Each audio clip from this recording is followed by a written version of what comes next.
बड़ी दौलत होते माँ बाप। अल्लाह से दुआएं मांगा करो, मालिक हमारे माँ बाप को सलामत रखना। आमीन कह दें। बुरी लग रही है ना बातें, क्योंकि अक्सर 90% मुआशरा हमारा इस बीमारी का मरीज है, इसी बीमारी में मुब्तला है 90% मुआशरा। हालात देखे, दुआएं मांगा करो अल्लाह से, किसी की मां ना जाए। तुम नहीं जानते, माएँ चली जाती है तो जिंदगी कितनी अकेली होती है, कितनी तन्हा तन्हा हो जाती है जिंदगी, कितनी उदास हो जाती है जिंदगी। बेटा कह के दुनिया आवाज देगी, लेकिन लहजे में माँ वाली शफकत नहीं दिखेगी। ये रहमतें तो खुदा ने सिर्फ माँ के लहजे में रखी हैं। और आज फिलिस्तीन के बच्चे, उससे पहले बर्मा की कहानी, उससे पहले कश्मीर की कहानी, ऐसी कितनी दास्तानें हैं जो हमें रिश्तों का एहसास दिलाती है, जो हमें रिश्तों का एहसास दिलाती है। एक बच्ची ने एक दिन फोन करके कहा था, कभी इस मौजू पे भी बात कर, लोग दूसरी शादी बड़ी जल्दी कर लेते। मैंने कहा फिर क्या परेशानी है, जब शरीयत ने हक दिया दूसरे निकाह का, तो बेटी तुझे क्या एतराज है? उसने कहा बात ये नहीं है, एतराज दूसरी और तीसरे निकाह से नहीं है। उसने कहा बात यह है, मेरी माँ का इंतकाल हुआ, मेरी उम्र अभी 11 साल है, मेरे साथ एक 8 साल का मेरा भाई भी है। कहते माँ के इंतकाल के 6 महीने के बाद मेरे बाप ने दूसरा निकाह कर लिया। कहते वो उसी बीवी के साथ रहते हैं, हमें देखने तक नहीं आते। अपने भाई को मैं कैसे पाल रही हूं, अंदाजा कर सकते हो, मेरी उम्र खुद 11 साल है। कम से कम मर्दों को इतना तो समझा दो कि जानवरों को भी रिश्ते का ख्याल होता है, इन्हें इंसानों को रिश्ते का ख्याल क्यों नहीं है? ये कड़वी सच्चाई है हमारे मुआशरे की, कड़वी सच्चाई है। अगर निकाह करना चाहता है कर, तेरी मर्जी है, हक दिया शरीयत ने, लेकिन औलाद के साथ ना इंसाफी नहीं। अगर तुम बच्चों के साथ ना इंसाफी करोगे, अल्लाह खाल उधेड़ देगा कब्र में डाल के, कोई बचाने वाला नसीब नहीं होगा, कोई नहीं आएगा बचाने के लिए। तेरी कब्र में तुझे जाना है, मेरी कब्र में मुझे जाना है। और ये कौम जो शबे बारात में, शबे कद्र में सिर्फ ऊपर अगरबत्ती लगाती है, उससे क्या उम्मीद रखते हो ये बख्शवा लेंगे? गलत नहीं कह रहा हूं, सिर्फ ऊपर अगरबत्ती लगाई, लाइट लगाई, निकल गए। 1000 बल्ब ऊपर लगा ले, उसका अंदर फायदा कुछ नहीं होना। अंदर फायदा कब होगा? भले ऊपर बल्ब लगा ना लगा, कब्र पे जा, कुरान की चंद आयतें पढ़, हाथ उठा के कब्र वाले को बख्श दे। ऊपर अंधेरा हो या ना हो, कब्र के अंदर खुदा की रहमतों से उजाला होना शुरू हो जाएगा। लेकिन हम तो यही सोचते हैं कि बस ऊपर अगरबत्ती लगा दो। किसके लिए भाई? अच्छी बात है, खुशबू है, मैं इनकार नहीं करता, इससे भी मसला नहीं है कि आप अगरबत्ती लगा रहे हैं, लेकिन कब्र के ऊपर ना लगाया करो, कब्र से हट के लगाया करो। ये भी एक मसला है। बीच कब्र पे यहां लगा के आते हैं अगरबत्ती। आग वाली चीजों को कब्र से दूर रखने का हुक्म है। इतनी मुट्ठी भर के बीच कब्र पे ठोक के आ रहे हैं। अब्बा को मौज आ रही होगी अंदर, थोड़ा दिमाग लगाया करो, दिमाग। इंसान हो, 4 रोटी खा लेते हो, ऊपर की लाइट से अंदर का कोई फर्क नहीं पड़ता। फर्क तो तब पड़ता है जब तुम दुरूद पढ़ के कब्र वाले को बख्शो और मदीने वाला चेहरे से पर्दा हटा दे, खुदा की कसम पूरी कब्र के अंदर रोशनी फैल जाए। तो ये मत सोचना हमारा ही हक है औलाद पे, औलाद का भी आप पे कूटे जाओगे पकड़ के अब्बा लोगो जिस दिन फंस गए। इसलिए औलाद के साथ ना इंसाफी ना करना। औलाद से भी गुजारिश है, कभी बाप से ऊंचे लहजे में बात है बोले नहीं करनी है, इंशाअल्लाह। सारे बोले इंशाअल्लाह, और जोर से बोले इंशाअल्लाह। मैं समझूंगा अगर आज के बाद किसी माँ को इज्जत मिल गई ना, तो ये जलसा कराना भी कामयाब हो जाएगा, जलसे में आना भी कामयाब हो जाएगा। ये असल बात होती है, ये असल होती है कि किसी ना किसी के दिल के अंदर तब्दीली आ जाए। मैंने कहा था बद्दुआ लहजों की मोहताज नहीं होती, अल्फाज की मोहताज नहीं होती, हाथ उठने की मोहताज नहीं होती। ख्याल करना किसी का दिल नहीं टूटना चाहिए। दिल कैसे टूट जाता है? सारे भाई बराबर तो नहीं होते ना, कोई अमीर होता है और कोई दोनों तरह के होते हैं ना। एक भाई ऐसा होता है जिसे अल्लाह ने दौलत से नवाज दिया, वो बड़ा हो गया। एक ऐसा होता है जो मजदूरी करते करते अभी कमजोर ही रह गए। जब कभी किसी अमीर के घर मेहमान आते हैं तो गरीब से कहता, भैया जरा आज अंदर ना आना। कहा क्यों? का मेरी बेटी को देखने वाले लोग आ रहे। भैया आज घर में मत आना, मेरे बेटे को देखने वाले लोग आ रहे हैं। तूने तो ये सोच के कहा कि ये कमजोर है, गरीब है, इसके कपड़े, इसकी हालत देख के लोग मेरी इज्जत पे उंगलियां उठाएंगे, इसका भाई है। तुमने ये सोच के कहा, लेकिन उसके दिल को एक झटका लगा और वो अंदर टूट गया। तुम्हें खबर तक नहीं हुई, वो टूट गया। अब तू 1,00,000 अगरबत्तियां मजार पे जला, 7,000 चादरें जाके चढ़ा दे मजार पे, कुछ नहीं होने वाला है। इसलिए कि तू भाई का दिल तोड़ चुका है, अपनों का दिल तोड़ चुका है। कभी जब गुर्बत की बुनियाद पर किसी अपने को साइड किया जाता है तो दिल टूट जाता है, उसका दिल टूट जाता है। लोग कहते हैं पता नहीं क्या हो गया, बीमारी आ गई है, मुसीबतें हैं, अल्लाह ने सब कुछ दिया है, दवा भी महंगी खा रहे हैं। नादान, ये बात दवा की नहीं है, हवा नहीं बदली है। अगर हवा की वजह से तू बीमार होता तो एक झोंका सिर्फ तुझे नहीं लगा है, कितने लोगों को लग के आया है। इससे इंफेक्शन फैलना होता, पूरी बस्ती में फैला होता। जितनों से हवा गुजर के आई है सारे बीमार हो गए होते, लेकिन ये तेरा बीमार होना हवा की वजह से नहीं है, मौसम की वजह से नहीं है। गौर करके तो देख, कहीं किसी की हाय तो नहीं लग गई है, किसी की आह तो नहीं निकल गई है, कहीं तेरे लहजों से कोई टूट तो नहीं गया है, तेरे रवैये से कोई जलील तो नहीं हो गया है। खुदा की कसम, तुझे बीमार इस हवा ने नहीं किया है, किसी की बद्दुआ ने कर दिया है।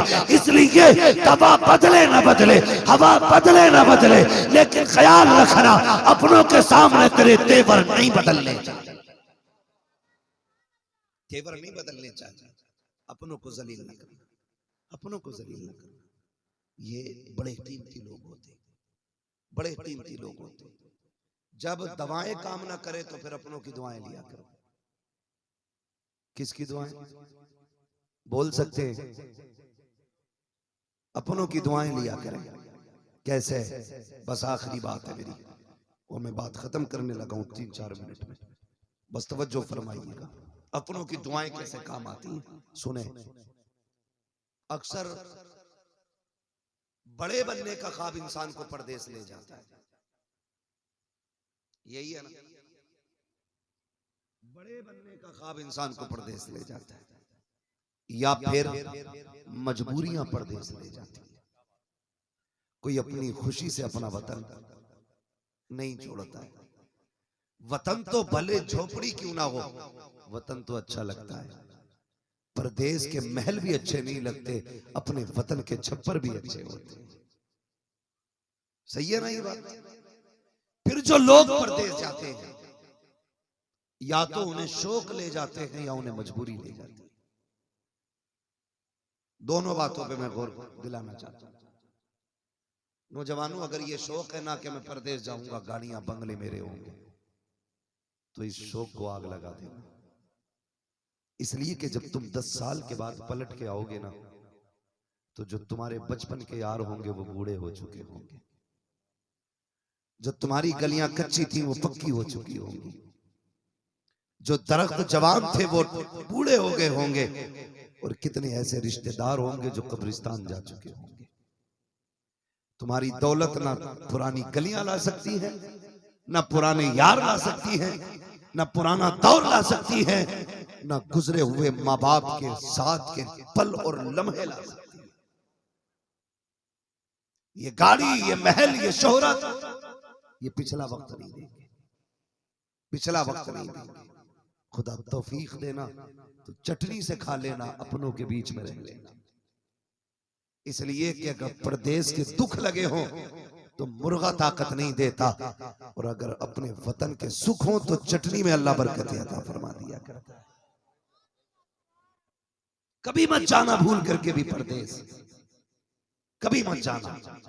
ये होती है शौक की बात। परदेश जाओगे। एक होती है मजबूरी, बहन जवान हो गई, भाई को परदेश जाना है, बेटी जवान होने लगी, बाप को परदेश जाना है। क्यों?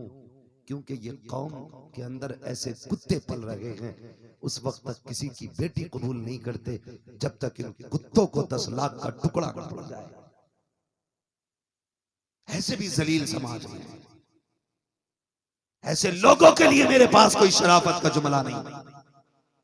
उससे बड़ा बदबख्त कुत्ता जलील कौन होगा जो बेटी के साथ 10 लाख के पैकेज का भी सवाल करता हो। जिस दिन अपने आंगन में बेटी आएगी ना, तब पता चलेगा। जिस दिन तुम अपनी बेटी रुखसत करोगे तब एहसास होगा बेटी क्या होती है। मैं कहता हूं जिसने बेटी दे दी उसने सब कुछ दे दिया। जिसने जिसने बेटी दे दी उसने सब कुछ दे दिया। वो सब कुछ दे चुका जो बेटी दे चुका है। इसलिए अब किसी को मजबूर ना करना कि वो बेटी के साथ उसके खर्चे के 10 लाख भी दे, सोने के लिए बेड भी दे, खाने के लिए बर्तन भी दे, पहनने के लिए कपड़े भी दे और रहने के लिए घर के अंदर फर्नीचर और इंतजाम भी कराए। ऐसा कभी ना करना। अल्लाह से बस इतनी दुआ करना, मालिक नेक सीरत नेक सूरत बीवी अता फरमा। जिसे नेक सीरत बीवी मिल जाए वो सबसे बड़ा धनी आदमी होता है, सबसे बड़ा खुशनसीब है वो जिसे नेक सीरत बीवी मिल जाए। तवज्जो है मैं जो कह रहा था? आपसे मैंने ये कहा था कि रिश्तों को तोड़ देते हम लोग, गरीबी हमें अपनों से दूर करने का सबब बना लेते हम लोग, गलत सोचते हैं। खुदा की कसम, कमजोर को सीने से लगाने का नाम जो है ना वो जन्नत में जाने का टिकट है। गरीबों को निभा जाने का नाम जन्नत में जाने का टिकट है। इसका मतलब ये नहीं है रब ने आपको 4 पैसे दे दिए तो किसी का दिल तोड़ दे, किसी को जलील करे। हाँ, मैंने जो आयत करीमा पढ़ी थी, लक़द काना लकुम फी रसूलिल्लाहि उस्वतुन हसना, मेरे महबूब की जिंदगी आपके लिए बेहतरीन नमूना है। हुजूर के किरदार को अपनाने की कोशिश करें, हुजूर के दिए हुए दीन को अपनाने की कोशिश करें जो दीन मुस्तफ़ा ने हमें अता किया है।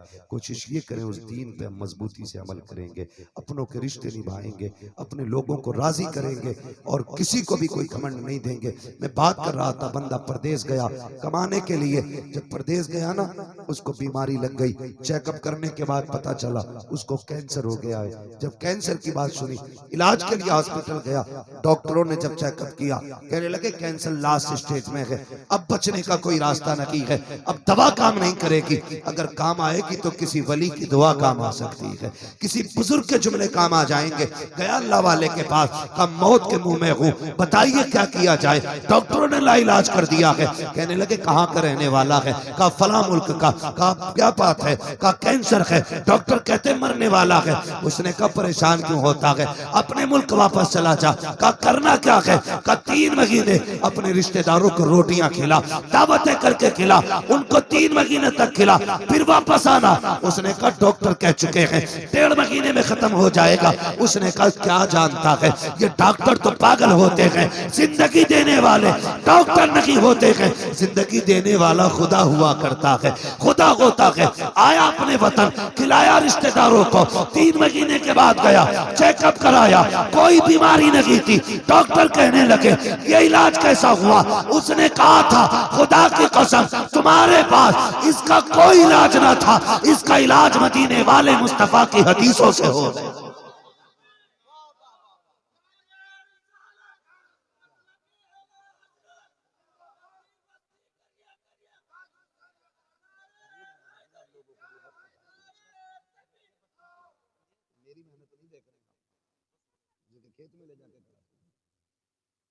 तवज्जो है आप लोगों की? मैंने पहले ही कहा था हम पलटते नहीं बेजान किताबों के वरक, हम वो पढ़ते हैं जो चेहरों पे लिखा होता है। अगर आप सोएंगे तो फिर तकरीर करना जरूरी नहीं है, जरूरी नहीं है, जितनी देर दिल से सुने उतनी देर बात होनी चाहिए। तैयार है सारे? आगे चले थोड़ा सा, ये पीछे मुड़ के देखो कमेटी वाले कितने मजे के साथ हाथ भी नहीं उठ रहे हैं। जरा कह दें या रसूल अल्लाह। जिनके हाथ नहीं उठे जरा पकड़ के ऊंचे कर लो वरना जेब कट जाएगी। मौका ढूंढते हैं कुछ लोग, ऐसे उठाया उसने फट से निकाला। अब जरा हाथ दाएं बाएं देख के उठाए, कह दें जरा या रसूल अल्लाह। माशाल्लाह, देखो सारे लोगों के हाथ उठ गए, अल्लाह सलामत रखे। तो जो है सारे लोगों, इसलिए अपनों से प्यार करो, अपनों से वफा करो। आज हमारे पास किसी का दर्द सुनने का वक्त नहीं है, सगे भाई की बात सुनने का हमारे पास वक्त नहीं है। वो कहता जरा बात करनी थी थोड़ी सी, कहता तुम तो ठाली रहते हो, मुझे पता है कितना बिजी हूं मैं, मुझे बैठने तक का वक्त नहीं है। और तुम्हारी राम कथा कौन सुने इतनी लंबी बैठ करके, तुम तो पका देते हो, ये कह के अपनों को ठुकरा देते हो। नहीं यार, ऐसा ना किया करो। फरमाया गया, मेरे महबूब ने इरशाद फरमाया, जो किसी का टूटा दिल जोड़ देगा अल्लाह उसे बेहिसाब जन्नत अता फरमा देगा। जो टूटा दिल जोड़ दे अल्लाह उसे बेहिसाब जन्नत देगा। टूटे दिल जोड़ने में क्या, जिसकी कोई नहीं सुनता उसकी तुम सुन लिया करो। देखो जब कभी ना दर्द होता है ना अंदर और घुटन होती है हजरत, तो दिल चाहता हम किसी से अपना हाल दिल कहें। या तो सामने ऐसे लोग होते हैं कि जो मजाक उड़ाएंगे, या ऐसे लोग होते हैं जो दर्द नहीं समझेंगे, तो बंदा उनमें रह के भी उनसे नहीं कह पाता है। वो ऐसा शख्स ढूंढता है जो उसके दर्द को दर्द महसूस करे, जो उसकी तकलीफ को तकलीफ समझे। अगर कोई तुमसे कहे भैया जरा 2 मिनट सुन ले, तो फिर 2 नहीं 4 मिनट दिया करो। तुम नहीं जानते हो, ये भी तो हो सकता है इसके 2 जुमले तुझे जन्नती बना के चले जाए। कभी कभी सदियों की इबादत अल्लाह मुंह पे मार देता है, और कभी कभी लम्हों के जुमले जन्नत में ले जाया करते हैं। लम्हों के जुमले, हम भाई से कहते हैं मेरे पास वक्त नहीं है, ठीक है जो भी कहना फला से कह देना, मैं उससे समझ लूंगा कैसे बात होनी है। नहीं, वक्त दिया करो, वक्त दिया करो। हम कितने भी बड़े हो जाएं, मदीने वाले से बड़े नहीं हो सकते। मेरे महबूब हैं, सहाबा की अंजुमन सजी है, हुजूर बैठे, इतने में सामने खातून आई, इशारा किया, हुजूर उठ के जाने लगे। सहाबा कहते हैं या रसूल अल्लाह, गर्मी है, दोपहर है, ठहर जाइए। आका करीम चले गए, और उस औरत के बाद सरकार काफी देर तक खड़े रहे, बात करते रहे। और जबकि अरब की गर्मी, कि जब अरब में गर्मी पड़ती है ना, तो लोग दीवार का साया लेकर के चला करते हैं। वहां की धूप में चलने की ताकत नहीं होती लोगों की। जब चलने गए ना, काफी देर तक हुजूर बात करते रहे। सहाबा फरमाते हमने हुजूर को देखा, चेहरे पे शिकन तक नहीं आ रही थी। आका करीम इतनी देर तक खड़े रहे, आका ने पैर तक नहीं बदला था अपना, जिस अंदाज में खड़े हुए थे वैसे ही खड़े रहे। जब बहुत देर के बाद औरत की अपनी बात मुकम्मल हुई, तब वो गई, सरकार पलटे। सहाबा कहते या रसूल अल्लाह, किस औरत के मुंह लग रहे थे, इसको तो मक्के में पागल कहा जाता है, इसे कोई मुंह नहीं लगाता है, इसे कोई शहर के अंदर अक्लमंद नहीं मानता है। सारा वक्त आपने इतना कीमती उसको दे दिया। मेरे नबी ने कहा था चुप हो जाओ, जिसे कोई मुंह से नहीं लगाता है, उसे मुंह से लगाने के लिए आमिना का लाल आया।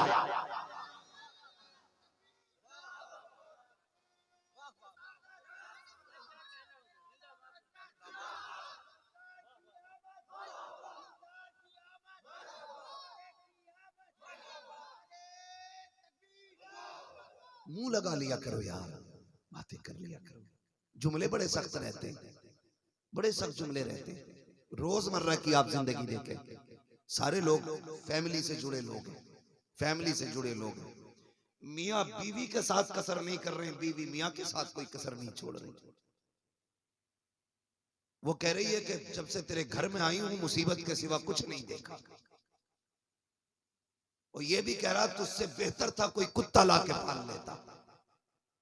मतलब कोई किसी के साथ रवादारी के साथ, एक इंसानियत के साथ जिंदगी गुजारने तैयार नहीं, एक दूसरे को ताना देने पे लगे पड़े। नहीं, ऐसा ना करें। इन्हीं नहुसतों की बुनियाद पे तलाकें हो रही हैं। आज घर बर्बाद हो रहे हैं। तलाक दे देता, फिर कहता मैं तो शराब के नशे में था, मैंने तो पी रखी थी। बेगैरत मुसलमान होकर शराब पीता है, डूब के मर जाना चाहिए। जो कलमा पढ़े और शराब को मुंह लगा ले, किस मुंह से अल्लाह रसूल का नाम लेते हो तुम? और जिस मुंह से अल्लाह रसूल का नाम लेते हो, उस मुंह पे तुम्हारे शराब का घूंट कैसे आ जाता है? कैसे मुंह को लग जाती है शराब?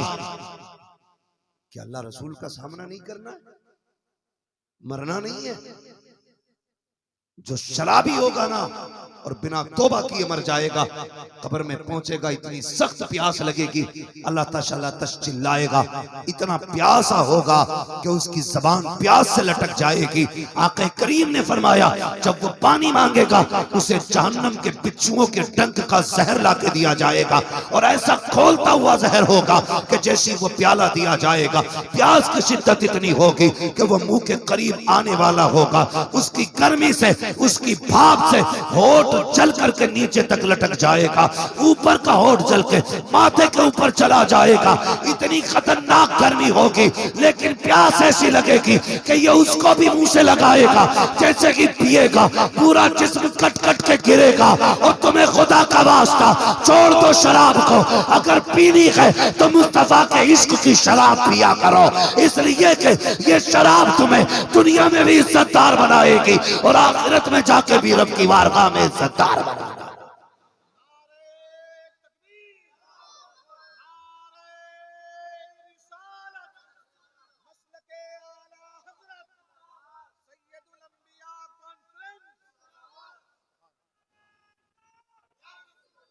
नहीं मेरे नौजवानों, मत जाना इसके करीब, मत पीना। तुम हुजूर के गुलाम, तुम मुस्तफा के गुलाम हो, तुम वो हो जिनके लिए रब ने कौसर का इंतजाम किया है।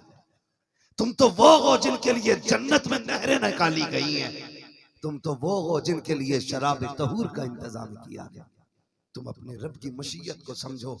वो तो कहता, मैंने तुम्हारे लिए शराब तहूर की नहर जारी की, तुम वो पीते हो जिसे पी के नाली में पड़े रहते हो।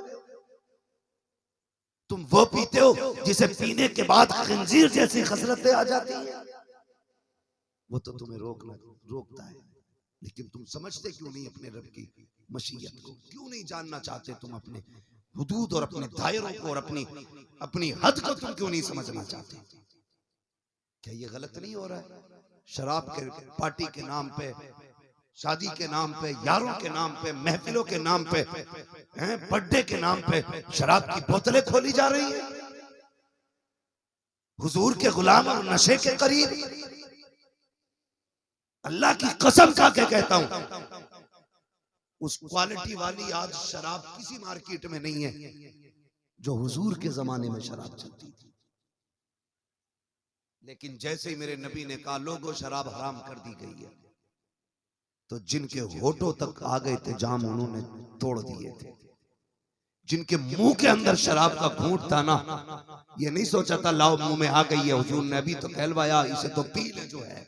नहीं, जैसी खबर आई शराब हराम कर दी गई है, तो जिनके मुंह में थी कुल्लियां कर दी, जिनके होठों पे थी जाम तोड़ दिए, जिनके मटकों में रखी थी लाके नालियों में। सहाबा फरमाते हैं जिस दिन शराब की हुर्मत आई थी तो शराब नालियों में पानी की तरह बह रही थी। यहूद और नसारा ने आके कहा था, आज ये शराब इतनी कीमती तुम पानी में क्यों बहा रहे हो? कहा हमारे नबी ने इसे हराम कह दिया है, इसलिए हम इसको पानी में बहा रहे हैं। कहा कितने बेवकूफ हो, इसे बेच दोगे इसका पैसा मिल जाएगा, बहाओ तो मत, नुकसान से बच जाओगे। सहाबा ने कहा खबरदार, वो जबान न चलाना जिसे मुस्तफा नजर से गिरा दे। हम उसकी दौलत से भी नफरत करते हैं, उसकी मालियत से भी नफरत। तुम कैसे कहते हो गुलामी ये रसूल में मौत भी कबूल है? अगर ये दावा सच्चा है तो कभी शराब के करीब न जाना। वादा करें इंशाअल्लाह कभी नहीं जाएगा करीब। सारे वादा करें ताकि अगर कोई पीता भी हो तो वो राज रह जाए। ये नहीं कि जो वादा कर रहा उसमें पिए।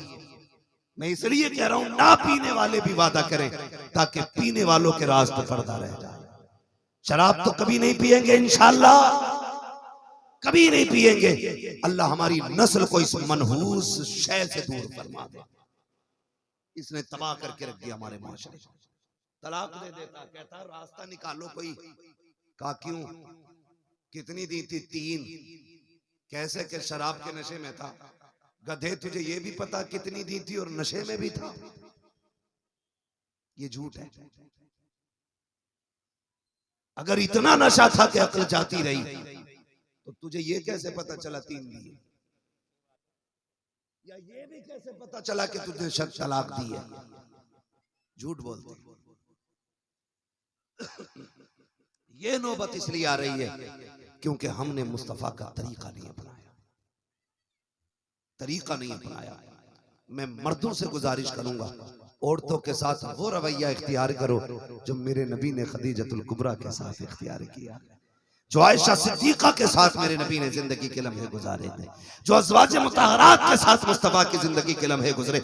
ऐसे आप बीवियों के साथ रवैया करो। और बीवियों से गुजारिश करूंगा, आप शोहरों के साथ ऐसे रहो जैसे खदीजा मेरे नबी के साथ रही है, फातिमा अली के साथ रही है।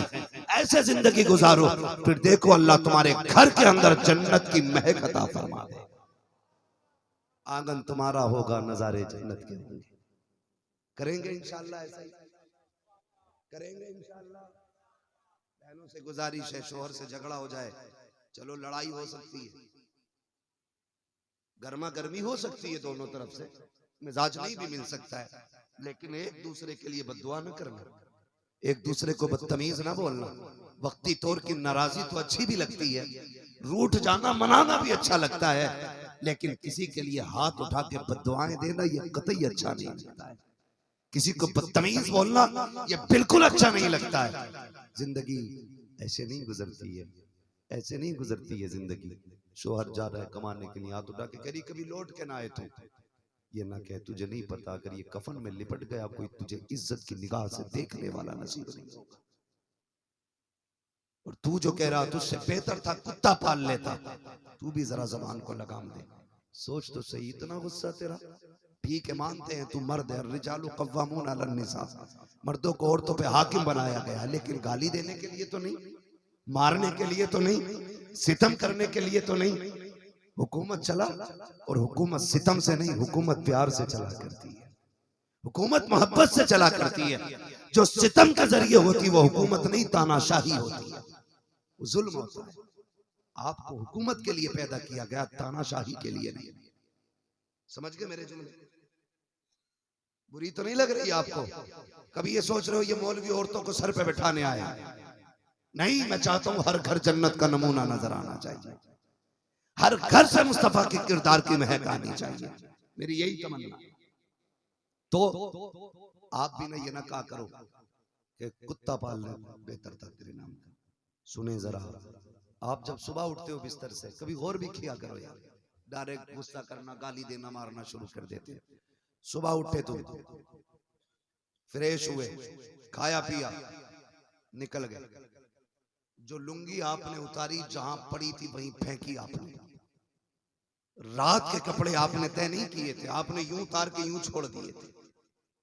आप जिस बिस्तर से उठे थे उसकी आपने चादर नहीं संभाली थी, जिस कंबल जिस रजाई को ओढ़ के आप लेटे थे आपने उसकी तय नहीं की थी। रात भर में जितना कचरा अपने कमरे में किया था आपने सफाई नहीं की थी। आप तो खुद साफ करके नाश्ता टेबल पर लगाता, खा पी के निकल गए। बताओ जब शाम को आए तो बिस्तर वैसे ही था जैसे छोड़ के गए थे? बोलो, कपड़े वहीं पड़े थे जहां तुमने छोड़े थे? आपके स्लीपर वैसे उल्टी सीधी पड़ी थी जैसे तुम छोड़ के गए थे? नहीं, जब आते हो तो बिस्तर करीने से लगा होता है। जो कपड़े तुमने फेंके थे वो साइड से रखे होते हैं, जो गंदगी तुम छोड़ के गए थे वो साफ हो गई है। ये किसने की है?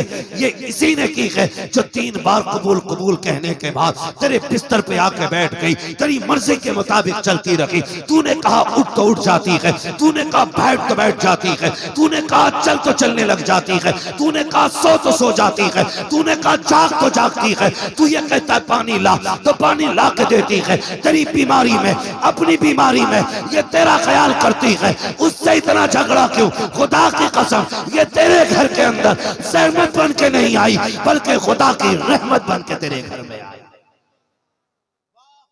इसलिए इससे मुंह बिगाड़ के बात न कर, इससे प्यार से बात कर। और यही तरीका मेरे नबी ने सिखाया है। जब मियां बीवी के रिश्ते अच्छे होंगे तो औलाद के अंदर जहनी तनाव नहीं आने वाला है। माँ बाप लड़ते हैं और जिंदगी बर्बाद होती है औलाद की। इसके बहुत सारे नुकसानात हैं तिब्बी नुक्ता नजर से, मुझे उस पर बात नहीं करनी है। बस इतना समझाना चाहता हूं, सबसे ज्यादा जरूरी है लोगों के दिलों का ख्याल रखना। किसी का दिल नहीं टूटना चाहिए,